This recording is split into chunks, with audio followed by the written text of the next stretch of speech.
पोती जरा जास्त टाकावं लागतील, पाला आम्ही पेटवतच नाहीये. बरोबर आहे, कारण जे सांगतो जगाला ते पहिलं आपल्या शेतात असते. ह्या मकाच्या जवळपास 28 सऱ्या होत्या.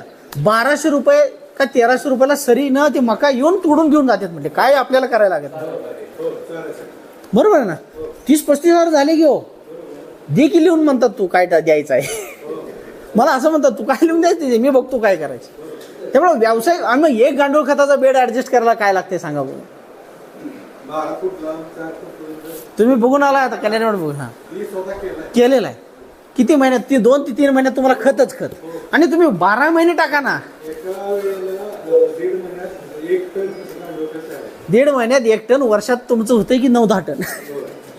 आणि बरं, याच्यापासून वर्मी वॉश काढताय तुम्ही, त्याचा वापर आळवणीला. वर्मी वॉश लिटरनं विकलं जात आहे. तुम्ही जर 4 बेड केले आणि गावात वर्मी वॉश विकत जरी घ्यायला लागलं तरी घेणारी लोक आहेत. म्हणजे हा व्यावसायिक शेतकऱ्यांनी काय करायचं व्यावसायिक दृष्टिकोनाचं. आणि एक उदाहरण सांगतो व्यावसायिक शेतकऱ्याचं. एक शेतकरी आहे 12 महिने भाजीपाला पिकवतो हातकणंगले तालुक्यामध्ये. त्याला कधी मी प्लॉटवर तिकडे भागात गेलो तर नाईट पॅन्ट टी शर्ट. मी म्हणतो कपडे बदलता का? मी प्युअर शेतकरी आहे. मी जर भट्टीचे कपडे घातलो तुम्हाला ओळखणार नाही म्हणते.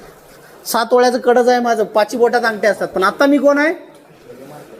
तो शेतकरी काय करतो, प्रत्येक महिन्याला वाशी मार्केटला जाणार, मुंबई मार्केटला जाणार, बेंगलोर मार्केटला जाणार. कुणाच्या गाडीतनं? भाजीपाल्यावाल्यांच्या गाडीतनं फुकट.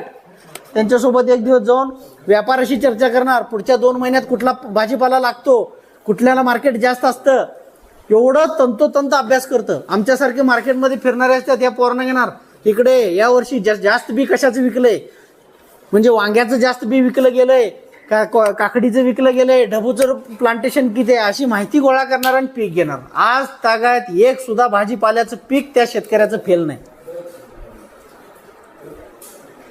थार गाडीतनं खतनी आण करतात कमर्शियल व्यापारी शेतकरी. मग आणि त्याच बाजूला हातकणंगले पट्ट्यात कधी गेला तर छोटं गाव आहे लक्ष्मीवाडी बिरदेवाडी. लक्ष्मीवाडी बिरदेवाडी छोटी 10-10, 20-20 गुंठे क्षेत्र भरपूर झालं. पण एक्झॉटिक व्हेजिटेबल मध्ये काम करतात. गट आहे त्यांचा एक्झॉटिक भाजीपाला. 45 दिवसात 50 दिवसात झुकिनीसारखी पिकं घेतात. आणि म्हणजे हा दृष्टिकोन आपला असला पाहिजे, हे आमचं वैयक्तिक मत आहे. म्हणजे हा प्लॅटफॉर्म जरी नसला तर माझं वैयक्तिक मत आहे की बघा, आज आपल्या गावामध्ये मोबाईलचे क्लासेस आले का? असे कुठं कार्यक्रम झाले का? सॅमसंगवाल्याने ठेवलं का? नाही, मोबाईलचा खप वाढला पाहिजे आणि कार्यक्रम घेऊ आपण, ह्या मोबाईलमध्ये ह्या फॅसिलिटी असं वापरा. पण 3 वर्षाच्या बालकापासून 85 वर्षाच्या आजोबापर्यंत सगळ्यांना व्हॉट्सअपला हाय करता येतं. हा, मग आल्याच्या मीटिंग व्हायला पाहिजेत का? अजून ऊसाच्या मीटिंग घेतोय आम्ही साहेब. मी काय सांगलोय, या 2 वर्षातली 300वी मीटिंग घेतोय मी आज. पण सांगताना सगळ्यांना हे करतोय की माझे जेवढे तुम्ही आज 100 लोकांनी ऐकलं ना, तुमच्या डोक्यात बदल झाला तर हे सक्सेस. नाहीतर आमच्या मीटिंगला काय सक्सेस नाही असं मी म्हणतो. तुम्ही यातले प्रॅक्टिसेस चालू करा.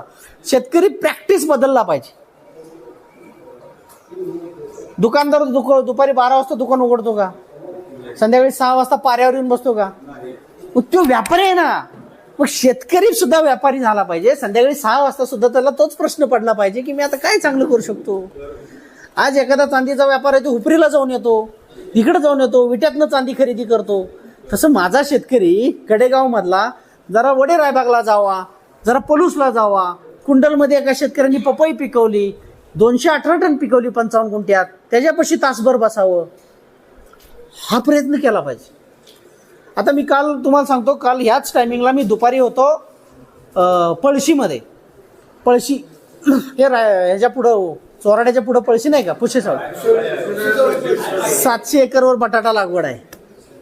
780 ते 90. इथं तुमच्या चोराड्यात बटाटा खूप मोठं होते.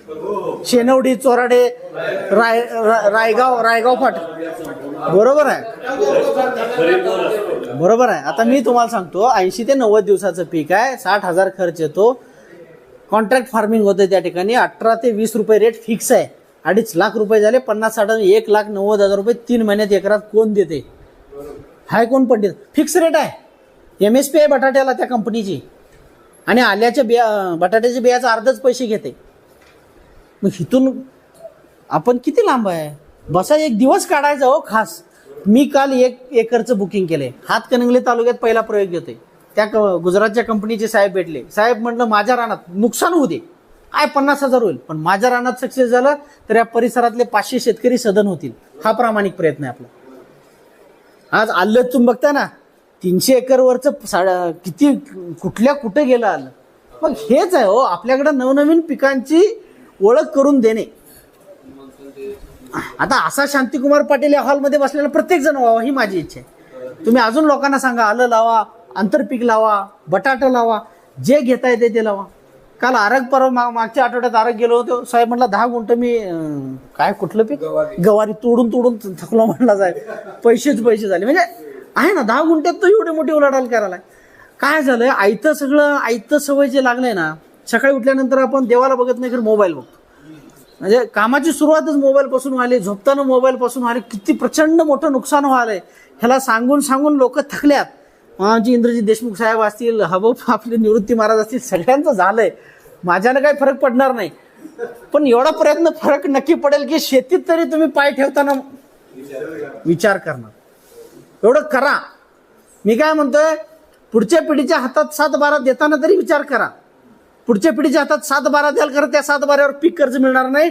कारण आता तुम्हाला सांगतो, रिझर्व्ह बँक ऑफ इंडियाचा नियम येईल, ज्या शेतकऱ्याला पीक कर्ज द्यायचा आहे त्याचं तुम्ही 7-12 बघू नका, त्याचं तुम्ही माती परीक्षणचा अहवाल बघा. हा निर्णय येत्या 2 वर्षात होणार म्हणजे होणार. आणि शिवराज सिंग सारखा चांगला माणूस आता कृषी मंत्री झालाय देशाचा. बघू, असा निर्णय यावेत मी म्हणतो. कमीत कमी तुमच्या पुढच्या पिढीच्या तर भाकरीची सोय आपण करून जाऊया. नुसता जमिनी राहतील पण बाबळी लावा लागतील. हे सत्य परिस्थिती आहे. थँक्यू.